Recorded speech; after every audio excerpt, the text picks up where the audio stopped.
Okay. So we're learning Likkutei Sichot, volume 1, last Sicha in the volume, Bechukotai, and we're in chapter 10 we did,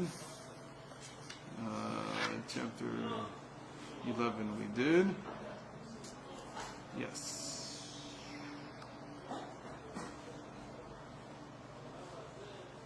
Okay. So what was Rashbi's special type of avoda that reached its climax when he passed away? So that's what chapter 11 is about. We'll understand the main topic, the main theme of Rashbi's passing away.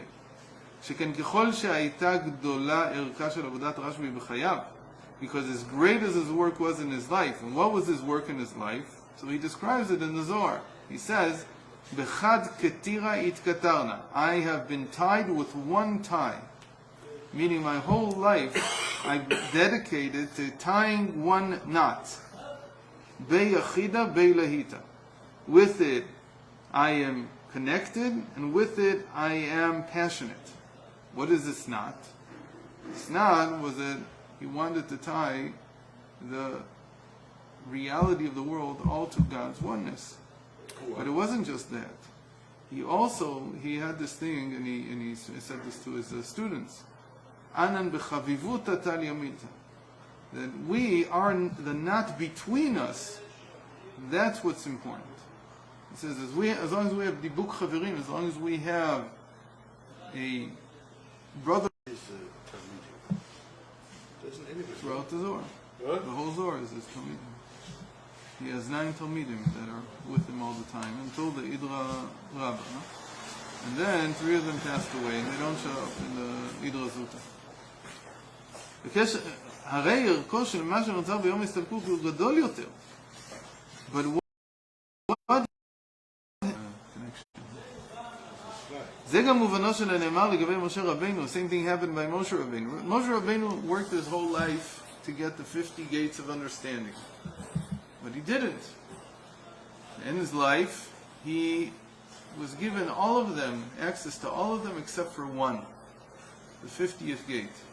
ורק בשעת הסתלקותו זכה גם לשער הנון, הר נבו, נון בו.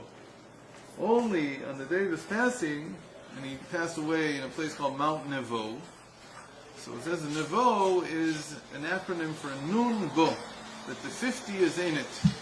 And so it's an illusion that on the day of his passing, that's when he attained the 50th gate. But he didn't attain it any time before that. So again, the same idea that when a person passes away, especially a great person, his whole life reaches a climax, his whole work. So now... When he got together anyway? No. You could say that is the passage to Gan Eden. That by passing away, you enter into the climax of your work, into the highest point. And that is the Gan Eden itself. כך יובן הנאמר במדרש של הפסוק, כי לא יראני האדם וחי, שאפילו חיות הקודש אינן רואות, כן נמצאות תחת הרקיע. אחר כך נאמר במדרש, לגבי צדיקים, בחייהם אינם רואים, אבל במיתתם רואים. So this is what the Medrash says, that a person cannot see me and live. Very good question. Usually you say you can't see me and live about prophecy. Here is using this to describe the essence of a person's work his whole life. He's saying that as much as you work, you can't see your world in your lifetime. Olamcha b'chayecha. It's called your world because what is your world? Your world in Hebrew is what's concealed from you. So it's something that's always concealed, and you can't reach it until you pass away. But that's, by the way, this same thing appears in the Zohar, and there Rashbi says to Moshe Rabbeinu that what you say that you can't see, meaning the 50th gate, that you can't see in your life, and you can only see maybe once you pass away.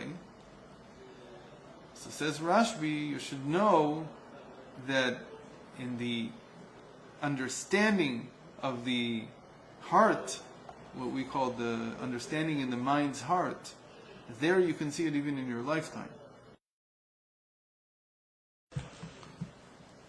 In Chassidus, there's an understanding that you can reach the climax of your work even in your life. You don't have to pass away for it. Before Rashbi, the understanding was that the only way to reach this is by actually giving away your life. But by Rashbi, this was very clearly the apex of his work, his whole life, not just on the day that he passed away. You see the same thing by the Rebbe. That the climax of his work was every year on Gimel Tammuz, the day that he eventually passed away. There's so why was it? How did he know this? I don't know if he knew, but what happened was that the work that the person is doing. Always a big occasion because right. Really good. So he passed away on that day because apparently every year he was already celebrating it the way that Rashbi maybe didn't get to that level, but maybe he did. That every Lag BaOmer he would celebrate. Yeah. I'm drawing a parallel to the Rebbe. No, but it was already a day of importance. Right, it had importance by itself.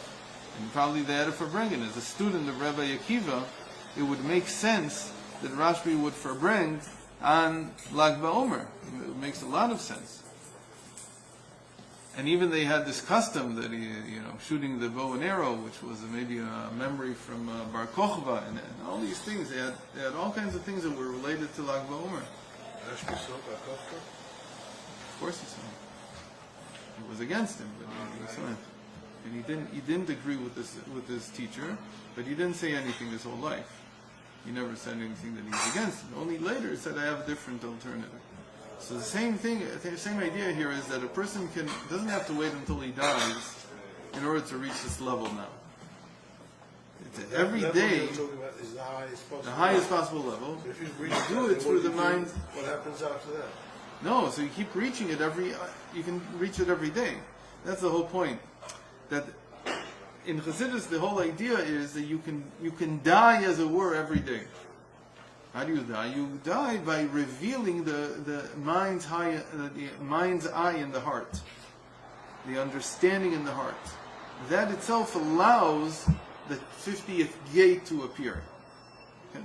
So you're not limited. You don't have to wait until you pass away to get to this. It's as if you can die within your life, okay? And it means giving up on the world in a certain sense, right? When you're looking at the revelation of godliness in the eye of the mind's heart, or the mind's eye in the heart, when you're looking at that, it's as if you're outside of reality. And it's as if you've gone into Mount Nevo, as if you've gone up into your own 50th gate. In any case, ונשאלת השאלה, מאחר שאף החיות קודש, שהם מלאכים בדרגה עליונה מאוד, אינן רואות, כיצד ייתכן שצדיקים במיתותן רואים? ואם סיבת הדבר ביתרונן של הנשמות לגבי מלאכים, היו הצדיקים צריכים לראות גם בחייהם. אך לפי האמור מתבאר הדבר, בשעת ההסתלקות קיים היתרון של הצטרפות והצטברות, והאור עולה על כולנו, הבא מסיום וסיכום עבודת השם. Okay, so he says, but still, even though you can attain all these things, there's still an advantage, there's still a higher level in the moment that the person passes away. And you can see more. You can see something higher even then. Why? Because there's an accumulation. That's what we talked about in chapter 10. He brought two different examples of how the whole is more than the parts. So here too, when a person's life actually culminates, it's all the parts coming together. Even when he's alive, it's only all the parts until where he is. But it's not all the parts of his life. And all the parts of his life come together only on the day that he passes away. In any case, Rashbi attained the highest level then. So we need to understand, what is this level that he attained? What was the big deal? This is all going back to the question, how do you deal with suffering? How does Rashbi see, what's his eitzah, what's his advice about dealing with suffering, which is not like separation, the three eitzahs, the three pieces of advice in the Tanya, but it's a new type of understanding. So he's building it slowly because he's going to say something phenomenal. So chapter 13, he says like this. כך יובן גם המסופר בכתבי האריזה על רבי אברהם הלוי שהיה אומר בכל יום תפילה. There was a student of the Arizal, whose name was Avram Alevi, and he used to say the special prayer for Tisha B'Av every day. Why? Because he felt the sorrow of the destruction of the temple every day. והיה מצפה לבניינו במהרה. And he had to say this prayer every day because he felt the pain so strongly.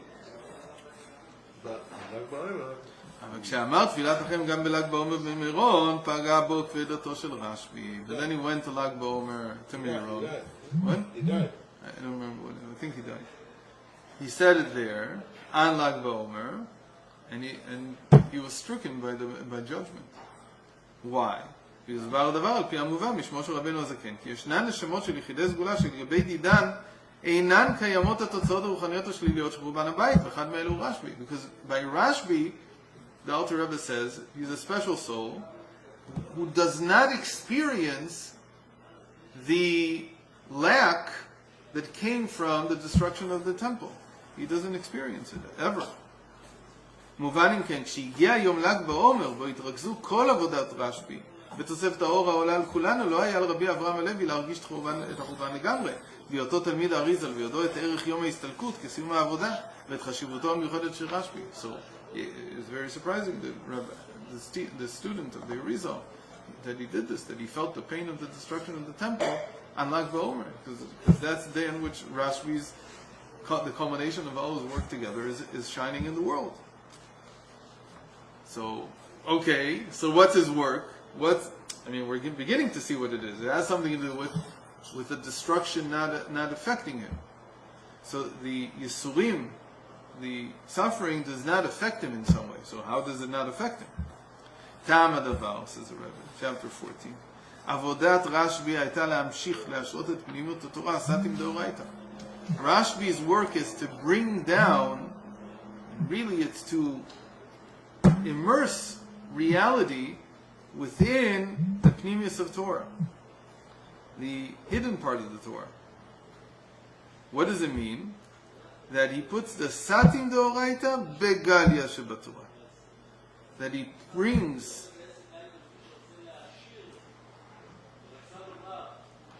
the concealed teachings of the Torah into the revealed teachings. And in the same manner, he takes the concealed teachings of the Torah and he brings them into the revealed aspect of the material, mundane world. He brings it here into the space between us. Because what's revealed... So Rashbi doesn't need Mashiach.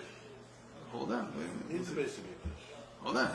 No, he doesn't have a base of Mikdash. He just doesn't feel the consequences, the negative consequences of there not being a base of Mikdash. Doesn't mean that he has a base of Mikdash. Doesn't mean that you can bring the korban. He can't do those things.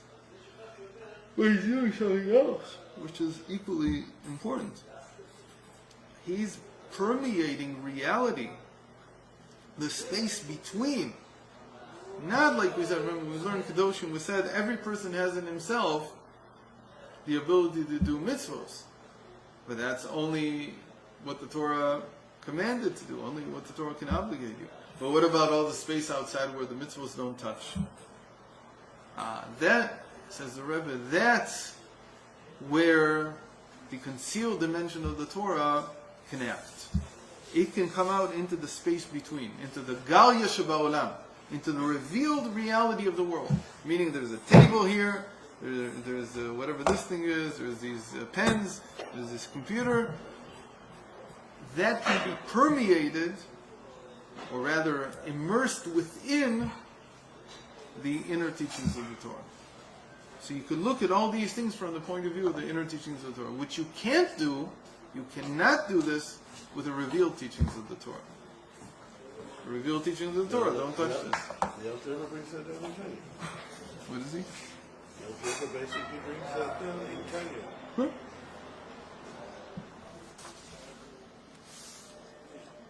היו אמנם תנאים שעסקו בפנימיות התורה. There were other sages who studied the inner teachings of the Torah. אך במיוחד ברשב"י היה המשכתה בבחינת הגילוי בעולם.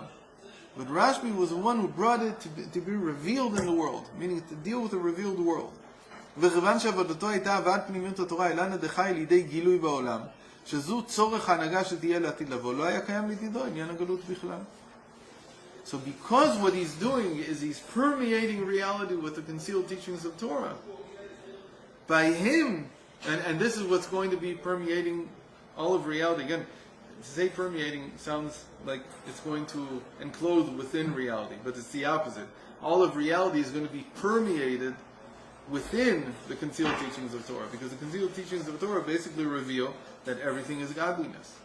So suddenly all these objects that we see, we will see them as being immersed within a divine reality.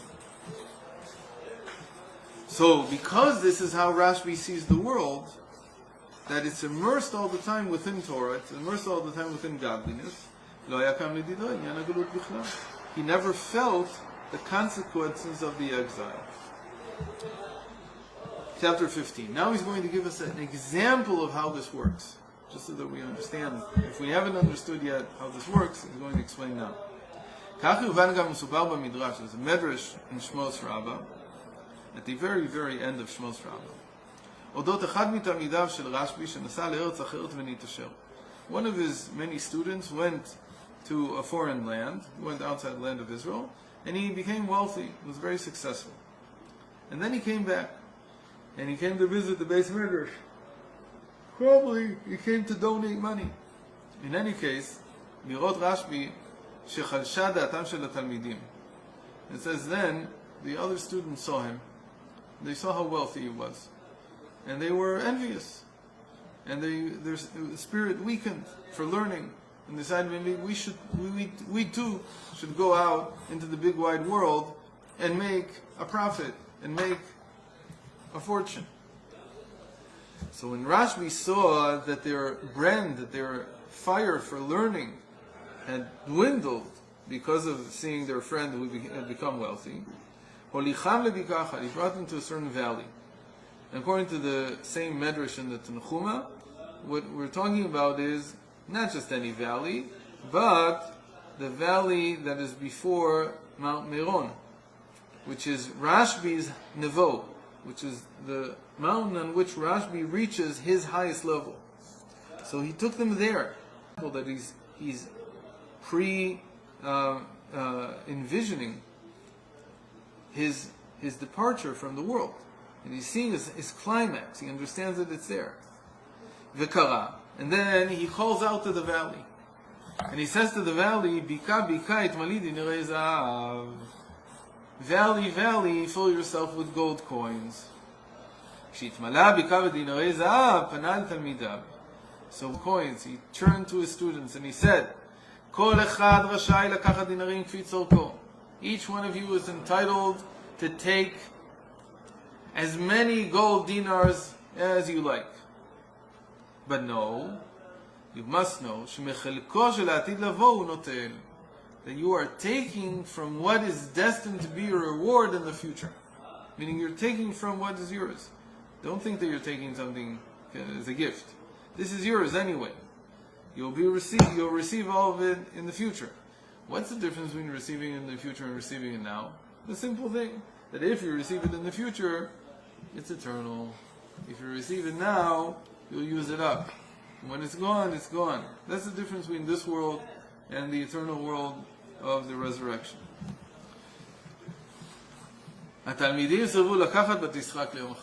So they ended up not touching it, all these gold dinars.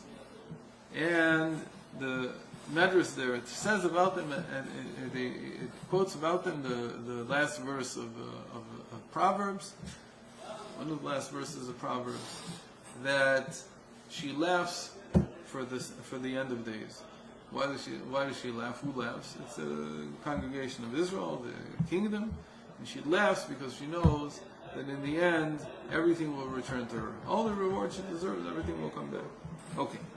But you notice that Rashbi didn't take away the riches of the guy who became No, rich. he made it fair and square. Why would he take it away? Why didn't Rashbi say to him, you also lost it?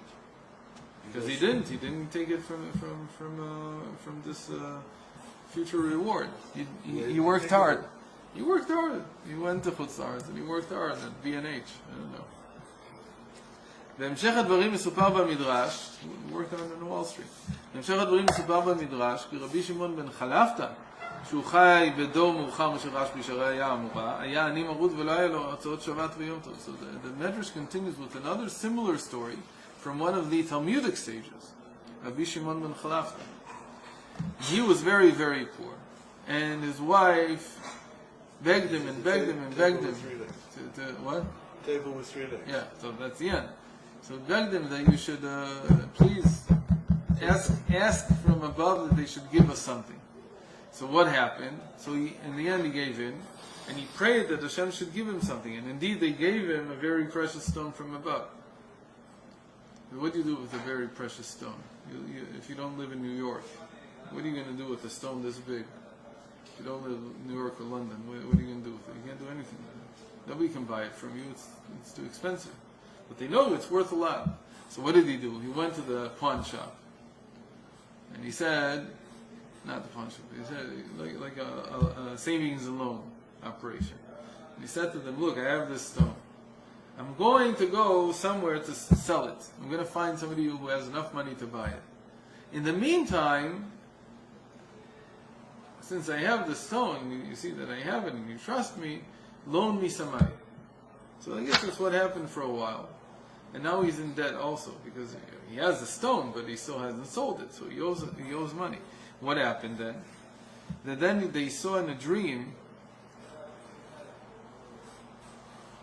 his wife saw in a dream, the same wife who had asked him, right? But then she saw in a dream that they're sitting at golden tables, they're seeing in the world to come. Meaning this was a symbolic dream. They're seeing the world to come, and they're sitting at a table that only has 3 legs, like I said.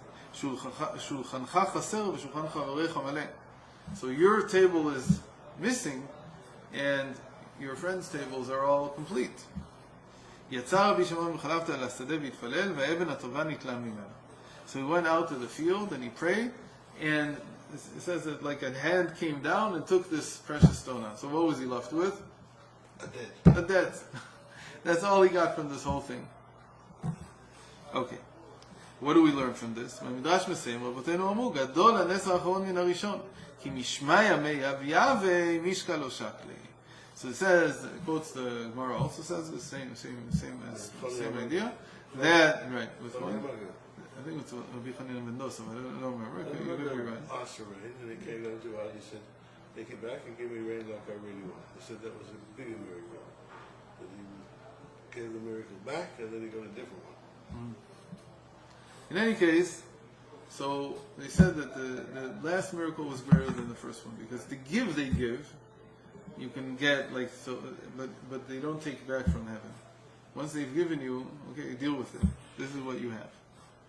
This is a big contradiction to what the Rebbe says, because the Rebbe said that he was rich Hasidim, and he told the Chabadnik to ask for money. Yeah, because now's the time for what? For the reward. We'll see this now. That's where we're building to. That's what we're building. All of Chassidus is, you don't wait for the future. That's what we already said it. The future is here already. I'm spilling the beans here. Back to the future. We're moving here. יש יכול להבין משום מה נאמר גדול הנס האחרון לגבי המעשה ברבי שמעון בר חלפתא בלבד, ולגבי המעשה ברשב"י שראה לפני זה לא נאמר כן. But if the Midrash brought both stories, why did it say that only in Rabbi Shimon ben Chalafta's story with the gem that came down, the bigger miracle was when it was returned to heaven? Why does it say the same thing about this valley full of gold dinars about Rashbi? Because he didn't give it back. He left it there. No. So listen what the Rebbe says. ברור שהדינרים נלקחו בחזרה, שהרי אתם יודעים ויתרו עליהם. ולא ידעו על דינרי זהב שנמצאו בדורות מאוחרים בבקעת מירון, אף שהייתה מלאה בהם בתקופת רשב"י. So he says, I understand this literally to some extent. That the valley really was full of something. But we don't see that anymore. None of the valleys in Eretz Yisrael, you don't know how to look. You told Gutli to dig in Eretz Yisrael. Anyway, it says the Rebbe, this was all taken back. It's gone. It's not there anymore. So why didn't they say that this was also a greater miracle? He told Avitot to go and dig for it. But again, it's not Bikat Miron. It's a completely different place. You're confusing two places. They're not connected one to another. Bikat Meron, the valley of Meron, is in Tzfat. It's around Tzfat. Right. It's the valley between Tzfat and Meron. What we call where you told him to go dig is Nachal Zvulun, is what's it called? Nachal can't remember. Kishon. Kishon is the lower Galilee. It's a completely different place, entirely different. In any case, so he says, why doesn't it say the same thing? This is the question now. By Rashbi, it's not like it was returned, but why wasn't it a miracle? כן תמוה לפי זה מאמר מדרש בפרשת נוח, המונה את מעלותיו של רשב"י, שבעמיו לא נראתה הקשר וכדומה, ביניהן את העובדה במילוי הבקעה בדינרי זהב, מדוע לא נמנע אם כן הפרט החשוב יותר של לקיחת דינרי הזהב בחזרה? It says, in another medrash, on Noach, in Genesis, it mentions Rashbi's greatness, and it doesn't mention this whole story about the dinarim and being taken back. Why not? לפי המוסבר לעיל שעניינו של רשב"י היה להביא לידי גילוי מוחשי את פנימיות התורה בעולם, כך שגם בזמן הגלות ישררו הסדרים, כי בזמן הבית וביאת המשיח יובנו הדברים. But now we need to connect this question with what we observed before, that Rashbi's inyan, the climax of his work, is to reveal the inner teachings of the Torah in the physical world. And so that in his time, it's as if there's no galus, there's no exile. And the world around him, today it's called a reality distortion field, in an RDF. There's a reality distortion field around Rashbi. He changes the way you perceive reality. So you don't see the reality the way you saw it until now. You see it in a different way. So what is this? התורה מביאה את ההשפעות העליות גם מידי ביטוי גשמי, כמו שנאמר, עץ חיים היא למחזיקים בה ותומכי המאושר. The purpose of the Torah is to transform everything, every great thing that it talks about, all the higher spiritual levels that it's talking about, that can be revealed, to reveal them within a physical context. They can't stay just spiritual. They have to have a physical manifestation. And that's what it means, that Etz Chaim, that it's a tree of life to those who hold on to it, and those who support it are joyful. Can be smola. It also says about it in Proverbs, in its left side, the left side of the Torah, the Gvura, the judgment side of the Torah, has wealth and honor. So it transposes, the Torah becomes wealth and honor. Because you can be mina, and all the more so its right side. Kedrashat Razal, as it says in how the sages understood the first few verses of Parshas Bechukotai, and if you're in Chutz Haaretz, you're reading it this Shabbos. So there it says, "Im Bechukotai telechu natati gishmechem beitam." What does it mean that I will give your rain in its proper time? That, kamuvag b'Gemara, as it says in the Talmud, chitim kichlayot. Every blessing, every grain of wheat will be the size of a kidney. So they don't mean a kidney, like a human kidney, they mean a kidney bean. So every grain of wheat is not going to be this big, it's going to be like this big. That's where did that come from? He says that's the blessing of the Torah. That's what it means that I'm going to give your rain in its time. ולכן הצליח רשב"י שלידו לא היה חורבן להשפיע על ידי התורה דינרי זהב בגשמיות. חידוש היה רק בכך שהוא עשה זאת לא בשבילו לכיוצא בו, אלא לתלמידיו שהיו שבויים עדיין בדרגה של הרגשת הגלות. He says, what did Rashbi do? He used the inner teachings of the Torah, when they come out into the mundane, they manifest as actual wealth. And so that's what Rashbi brought out. He created actual wealth in this valley. Except he says the novelty is that he didn't create it for the people on the highest level. He did it for his students, for people on the lower level. Who had trouble with their parnasa, had trouble with their livelihood. ואילו לגבי לעתיד לבוא כבר הסביר הרמב"ם שלא נתערבו לימות המשיח לשם שפע גשמי, משום שתהיה גם את אז ההסתפקות במועט. But in the future you won't need this. You won't even need this wealth. Why? Because there's going to be tremendous wealth. There is tremendous wealth already, but you don't need it. I was thinking about it this morning when I came here. How the most important thing I did in my life until now, physically, is to stop eating. Is to not crave food. This is not what I'm here for. I'm both hurting myself physically and also missing the point. I told you that this time when I went to I was always worried about what am I going to eat when I go to Chutz La'aretz? What am I going to eat when I go to America? What am I going to eat if I go to Austria? What am I going to eat? What am I going to eat? It was all that was on my mind. But the moment I got rid of this craving, and I don't need it, it was the easiest trip. I worked without stopping every day from 5 in the morning till 12 at night. I had no issues at all. I didn't need to take time off even. So once a day, somebody brought me something to eat, and that was it.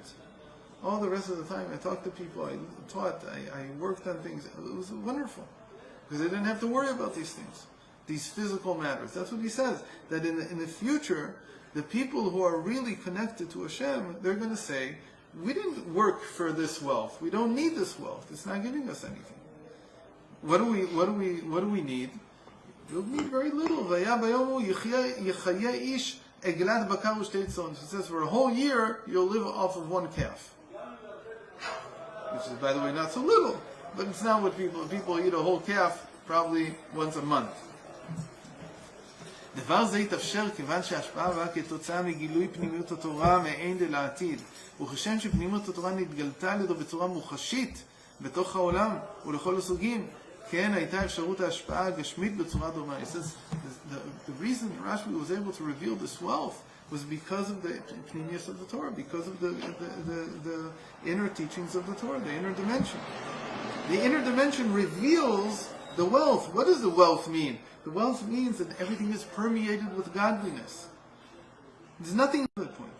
It's universal for everyone. There's no such thing, or who will not benefit from the revelation of the pnimius of the Torah. And also heaven in a valley, in the lowest place, just like we talked about Har Sinai, that when something is low, that represents a lower state. עתה מובנת העובדה שלגבי רשב"י אין מודגש הפלא של לקיחת ענייני הזעם מן השמיים, דבר שהיה שינוי סדרי השמיים, שכן עניינו של רשב"י הוא לא הלקיחה, כי אם דווקא ההשראה למטה על ידי פנימיות התורה את סדרי העתיד לבוא. And that's why it's not that it wasn't taken. It was taken. But that was not the point. By the others, the fact that it was taken was a chiddush, was a big miracle. By Shimon ben Chalafta, the fact that the gem was taken back was a big miracle. But by Rashbi, it wasn't a miracle at all. Why? Because by Rashbi, he's not creating a miracle in order to bring the gem down. He's showing that this is what the reality is permeated with anyway. And so when he stops showing it, you don't see it anymore. It's gone. But it's not a miracle. They don't have to take it because they're not taking anything away. So you're right, you can't see it because Rashbi is not affecting the world with his, what we call hashra, with his inspiration. So the world is not permeated with wealth and with goodness and with honor and with divine presence and all that. But it's still here, it's just you can't see it. It hasn't gone away. What? He turned the light off. Right. וזה תוכנו של מאמר רשב"י שיכול להגן על דורות שממנו ועד ביאת המשיח, כי רשב"י ובנימיות התורה קשורים עם המשיח. That's why Rashbi says, I can protect all the generations. Right? The Christians are always looking for someone to atone for their sins. So says Rashbi, don't worry about that. Forget about atonement. I protect all the generations from my time. The pnimius of the Torah, the teachings, the inner teachings of the Torah are able to protect you from my time, says Rashbi, all the way to the coming of the Mashiach. Why? Because the teachings of the pnimius of Torah, the inner teachings of Torah, they're what reveal Mashiach. Because what does Mashiach mean? That godliness is everywhere. That's what the Mashiach is going to reveal. And that's exactly what he said in Parshas Kedoshim, by the way. He's just repeating what he said. So what is the role of pnimius of Torah? The role of pnimius of Torah is to reveal the Mashiach. But what do we mean reveal? That's what it means to open the eyes. When the Rebbe said, all you need to do is open your eyes. Right? I give you the task. All you need to do is open your eyes. What is he saying? He's saying, afterwards they asked him, so what should we do? He said, the easiest way is to learn pnimius of Torah. Is to learn the inyanim of Mashiach and Geula. To learn this from the Torah. What do you know? So what's that going to do? It's going to open your eyes to something that already exists. You just can't see it, just like in Rashbi's time. When you learn Pnimius Torah, when you're learning Zohar, what you are doing is you're opening your eyes to see the world differently. Because the dinarim are still here, actually. Like you said. I just can't see them. I don't know where they are. I'm walking past them, I can't see them. I walk past the most important, significant relationship in my life and I can't see it. Another Jew. I won't talk to him. Why? Because I don't know. I don't see the world that way. But Pnimis Torah says we're brothers. And Pnimis Torah says I have a responsibility for you. And Pnimis Torah says that even if you don't want me to speak to you, I should. And who knows what kind of relationship is going to come out of that? You don't know.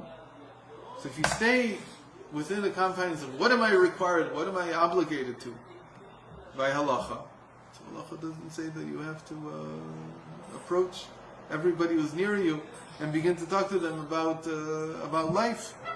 But Pnimis Torah says you do, because that's what Rashbi's thing was. Anan b'chavivut, I'm dedicated to one tie, to one knot. What is this knot? Our knot together. That's what he reveals.